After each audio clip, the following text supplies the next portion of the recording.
കണ്ടെത്തി Indian express പ്രസിദ്ധീകരിച്ചിട്ടുണ്ട് എന്നാണ്. അപ്പോൾ ഞാൻ ഇന്ത്യൻ എക്സ്പ്രസ് അങ്ങനെ ഒരു സർവേയുടെ ഫലം പ്രസിദ്ധീകരിച്ചോ എന്ന് നോക്കാൻ പോലും ഞാൻ പോയിട്ടില്ല. എനിക്കത് അപമാനകരമായി തോന്നുന്നു എന്നതുകൊണ്ട് അതിന് ശ്രമിച്ചിട്ടില്ല.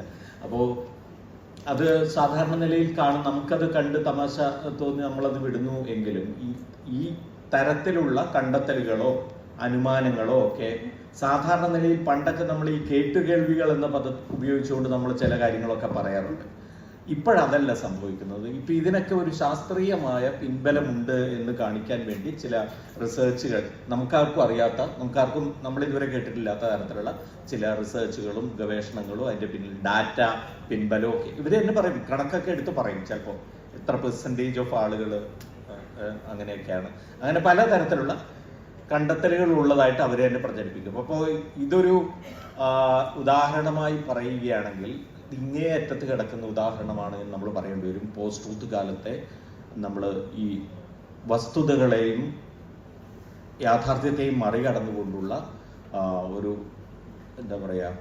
ഒരു പ്രചാരണം, ഒരു പ്രൊപ്പഗാൻഡ മെഷീൻ പ്രവർത്തിക്കുന്നതിൻ്റെ ഇങ്ങേയറ്റത്തെ ഒരു ഉദാഹരണമായിട്ട്. അപ്പൊ ഈ ഇങ്ങേയറ്റത്തെ ഉദാഹരണത്തിൽ നിന്ന് നമ്മൾ അങ്ങേയറ്റത്തേക്ക് പോകുമ്പോൾ നമുക്ക് കാണാൻ കഴിയുക വിവിധ തരത്തിലുള്ള ഒരു വലിയ സ്പെക്ട്രമാണ്. വിവിധ തരത്തിലുള്ള നമ്മൾ പ്രതീക്ഷിക്കുന്ന പോലെ നമ്മളെപ്പോഴും ഈ രാഷ്ട്രീയമായ വാർത്തകളാണ് എപ്പോഴും പോസ്റ്റ് ട്രൂത്ത് ലെവലിൽ മാത്രം വന്നുകൊണ്ടിരിക്കുന്ന രാഷ്ട്രീയമായ വാർത്തകളാണ്. മറ്റൊരു എതിരാളിയായ രാഷ്ട്രീയക്കാരനെ കുറിച്ച് ഒരു തെറ്റായ വാർത്ത കൊടുക്കുന്നതാണ്, അല്ലെങ്കിൽ അയാൾ പറയാത്ത കാര്യം പറഞ്ഞു എന്ന് കരുതി വാർത്ത കൊടുക്കുന്നതാണ് പോസ്റ്റ് ട്രൂത്ത് കാലത്തെ മാധ്യമ പ്രവർത്തനത്തിന്റെ പ്രശ്നം എന്ന് മാത്രം വിചാരിക്കുന്ന, വളരെ ലളിതവൽക്കരിച്ച് മനസ്സിലാക്കുന്ന ആളുകളാണ് നമ്മൾ. യഥാർത്ഥത്തിൽ ഇത് നടക്കുന്നത് നമ്മൾ വിചാരിക്കുന്ന പോലെ ഏതെങ്കിലും പെരിഫറലായിട്ടുള്ള ഒരു തലത്തിലല്ല. ഇത് ബഷീർ ഇവിടെ പറഞ്ഞതുപോലെ ഒരുപാട് ലെയറുകളായി ഇത് കിടക്കുകയാണ്.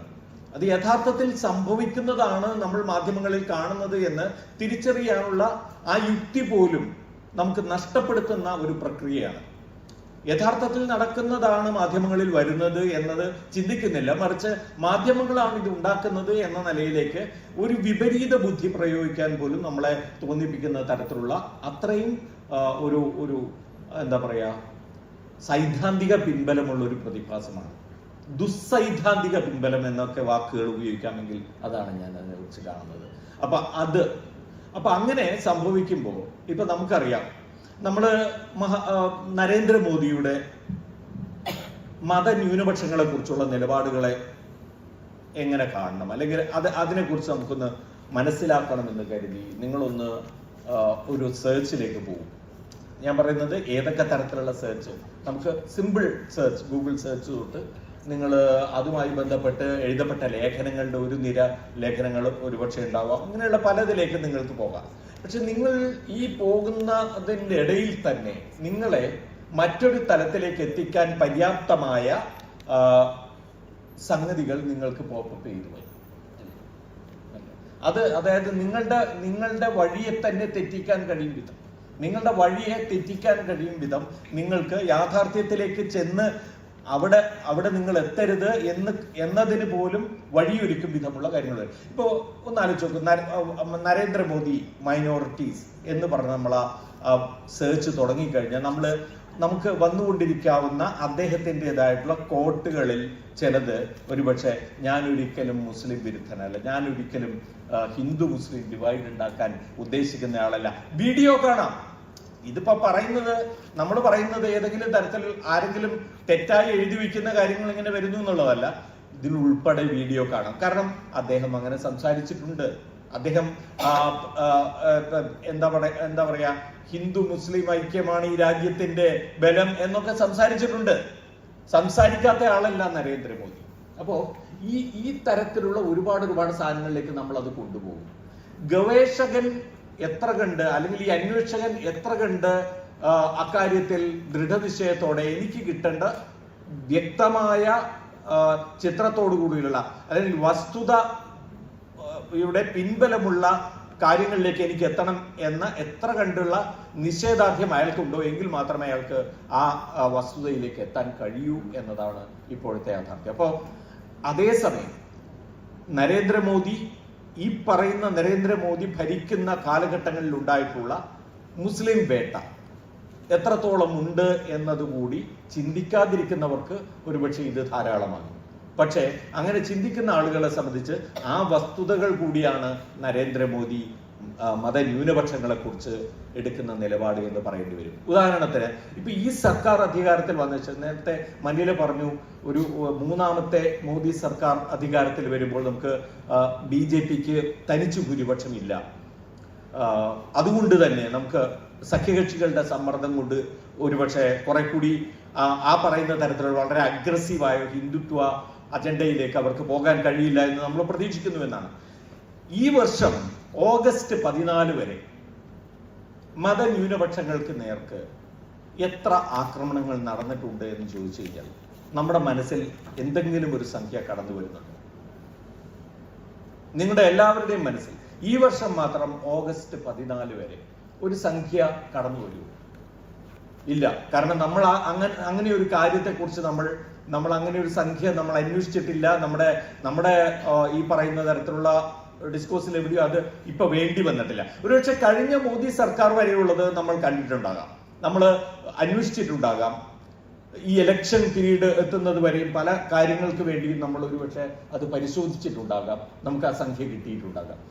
ഈ വർഷം 2024 ഓഗസ്റ്റ് 14 വരെ 28 ആക്രമണങ്ങൾ ഇന്ത്യയിൽ നടന്നു കഴിഞ്ഞിട്ടുണ്ട്. 12 മുസ്ലിം പുരുഷന്മാരും ഒരു ക്രിസ്ത്യൻ വനിതയും ഈ ആക്രമണങ്ങളിൽ കൊല്ലപ്പെട്ടിട്ടുണ്ട് എന്നതാണ് വസ്തുത. അപ്പൊ ഈ വസ്തുത എന്ന് പറയുന്നത് നമ്മുടെ കയ്യിൽ എത്തുന്നത് വരെ നമുക്ക് പിടിതരില്ല. അതാണ്, നമുക്ക് പിടിതരാതെ മാറിപ്പോകാനുള്ള എല്ലാ വഴികളും സൃഷ്ടിക്കപ്പെട്ട് കഴിഞ്ഞിട്ടുണ്ട്. സൈബർ ലോകത്തിലാവട്ടെ, നമ്മുടെ ഈ സമൂഹത്തിലാകെ തന്നെ എന്ന് ഞാൻ പറയും. അതുകൊണ്ട് അതൊരു പോരാട്ടമാണ്, അതൊരു അന്വേഷണമാണ്, ഒരു വളരെ വളരെ എന്താ പറയാ, നമ്മൾ കഠിനമായി നമ്മൾ ചെയ്യേണ്ടിയിരിക്കുന്ന ഒരു പരിശോധനയാണ്. ഒരു പരുക്കൻ സ്വഭാവമുള്ള ഒരു തൊഴിലാണത്. ആ തൊഴിൽ നിങ്ങൾ ചെയ്യുകയാണെങ്കിൽ മാത്രമേ, അതിനുവേണ്ടി നിങ്ങൾ ഇറങ്ങിത്തിരിക്കുകയാണെങ്കിൽ മാത്രമേ നിങ്ങൾക്കത് എത്തിപ്പെടാൻ കഴിയൂ. അപ്പോൾ മാധ്യമ പ്രവർത്തനം എന്ന് പറയുന്നത് നമ്മളുടെ സ്വപ്ന സങ്കല്പങ്ങളിൽ എന്താണ്? ഈ പറയുന്ന വിവരങ്ങളൊക്കെ നമുക്ക് കിട്ടുക. അതെന്തുകൊണ്ട് മാധ്യമങ്ങൾ ഈ വിവരങ്ങൾ നമുക്ക് നൽകുന്നില്ല എന്നതാണ് നമ്മുടെ ആദ്യത്തെ ചോദ്യം. എന്തുകൊണ്ട് മാധ്യമങ്ങൾ ഇത് റിപ്പോർട്ട് ചെയ്യുന്നില്ല? മാധ്യമങ്ങൾ റിപ്പോർട്ട് ചെയ്താൽ മാത്രമല്ലേ ജനങ്ങൾ ഇത് അറിയുന്നുള്ളൂ? എന്തുകൊണ്ട് റിപ്പോർട്ട് ചെയ്യുന്നില്ല എന്നൊരു ചോദ്യമുണ്ട്. ഈ എന്തുകൊണ്ട് റിപ്പോർട്ട് ചെയ്യുന്നില്ല എന്നത് ഉൾപ്പെടെ ഒരു ചോദ്യമാണ്.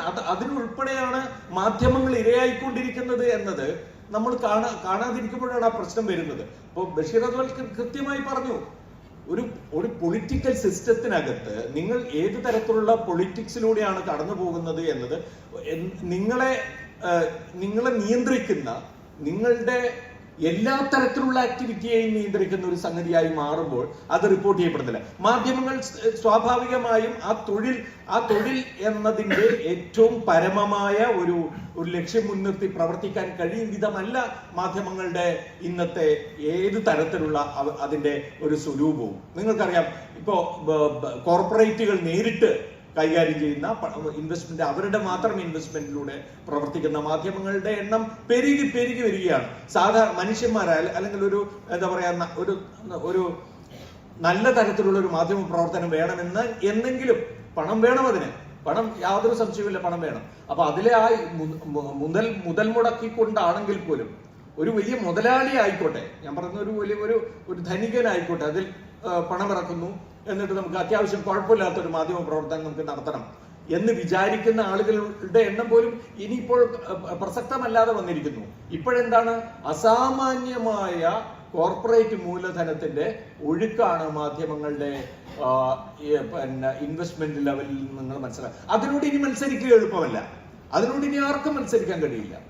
നിങ്ങൾ ആലോചിക്കണം, 2005 ഞാൻ ഷെവറിംഗ് സ്കോളർഷിപ്പിന്റെ ഇന്റർവ്യൂവിന് പോയിരുന്നു. എന്നോട് ചോദിക്കുന്നു, നിങ്ങൾ ഇഷ്ടപ്പെടുന്ന, നിങ്ങൾ ഏറ്റവും അധികം ആരാധിക്കുന്ന മാധ്യമ പ്രവർത്തകൻ ആരാണ്? ഞാൻ പറയുന്നു മഹാത്മാഗാന്ധി.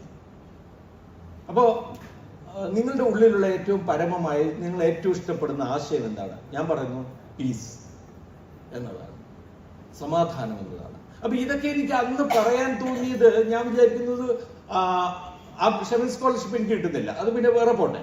അത് ഇത്തരം ആശയങ്ങളല്ല ഒരു മാധ്യമ പ്രവർത്തകന് വേണ്ടത് എന്ന് അവർക്ക് തോന്നിയുകൊണ്ടാണോ എന്ന് എനിക്കറിയില്ല. എനിവേ ഞാൻ പറയുന്നത് അന്നത് അങ്ങനെ പറയാനും ചിന്തിക്കാനുമുള്ള ഒരു ആർജവം ഉണ്ടായിരുന്നു. 2005 എന്നൊക്കെ പറഞ്ഞ് നമുക്ക് അറിയാലോ. ഈ 2024 നമ്മളൊരു മാധ്യമ പ്രവർത്തകരോട് സംസാരിച്ചു നോക്കൂ, ഇതേ വിഷയങ്ങൾ, ഇതേ ചോദ്യങ്ങൾ എന്തായിരിക്കും നമുക്ക് കിട്ടുന്നത്? അപ്പൊ അത്രയധികം മാറി വന്നതിന്റെ ഒരു ഒരു കാലഘട്ടം കൂടിയാണ് നമ്മൾ പിന്നിടുന്നത്. അപ്പൊ അതിനെയും കൂടുതൽ മോശമായിക്കൊണ്ടിരിക്കുന്നതേ ഉള്ളൂ, കൂടുതൽ മോശമാകാനിരിക്കുന്നതേ ഉള്ളൂ എന്ന് തന്നെയാണ് ഞാൻ വിചാരിക്കുന്നത്. അത് എന്താ പറയാ, മാധ്യമങ്ങളുടെ പ്രശ്നമായി കാണുന്ന കാലത്തോളം അത് അജണ്ടയുടെ പ്രശ്നം. ഇപ്പോഴും CPM ഒക്കെ, അല്ലെങ്കിൽ ഒരുപക്ഷെ CPM-ന്റെ സംസ്ഥാന സെക്രട്ടറി വാർത്താ സമ്മേളനം നടത്തുന്ന സമയത്ത് ഇപ്പോഴും കേൾക്കുമ്പോൾ എനിക്ക് തന്നെ നിരാശ തോന്നുന്ന കാര്യങ്ങളാണ് എന്ന് പറയാതിരിക്കാൻ വയ്യ.